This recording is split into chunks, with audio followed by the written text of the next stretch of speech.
शिवसेनेचे माजी आमदार शहाजी बापू पाटील यांनी एक गौप्यस्फोट केलाय। बंडावेळी संजय राऊत यांना शिंदेसोबत गुवाहाटीला यायचं होतं असं शहाजी बापू म्हणतात। आमच्या आमदारांनी विरोध केल्यानं राऊतांना पोटदुखी होती असं ते म्हणाले। मेळाव्याला गर्दी होत नसल्यानं छोट्या सभागृहात मेळावा घ्यायची वेळ त्यांच्यावर आली असं देखील ते म्हणाले। राज ठाकरेंना टोमणे मारणारे आता त्यांच्या मागे युतीसाठी लागलेत असं वक्तव्य शहाजी बापू पाटलांनी केलंय। मुळात संजय राऊत हे रात्रीला एक स्वप्न तयार करतात की उद्या शिंदे साहेबांवर काय टीका करायची। सकाळी दिवस उगवाय बशीवर फवकावून सुरुवात करतात।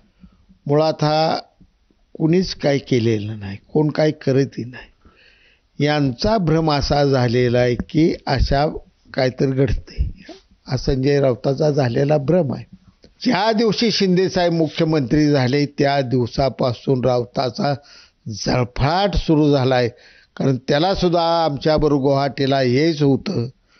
माझ्या समोर 30-35 आमदारांनी अजिबात त्याला घ्यायचं नाही म्हणून साहेबाव प्रेशर टाकलं आणि मग संजय राऊत तिकडं पळाला आणि रागानं बडबड सुटला।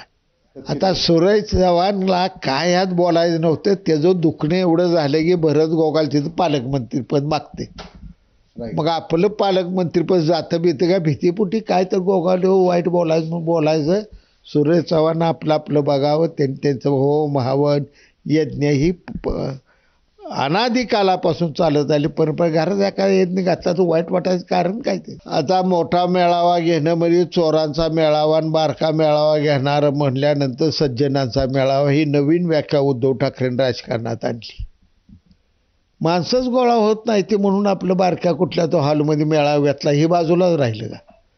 याही मैदानात म्हणावं घ्या मेळावा, काय अडचण कुठं आहे। नाही ती राहिली पहिल्यासारखी मात्र। आता 20 आमदार ज्यावेळी निवडून येऊन घसरण सुरू झालेली दिसायला लागली त्यावेळी घरातली माणसं यांना आठवायला लागली। ज्यावेळी हे सत्तेवर होते त्यावेळी मात्र घरातल्या माणसाकडे लक्ष दिलं नाही।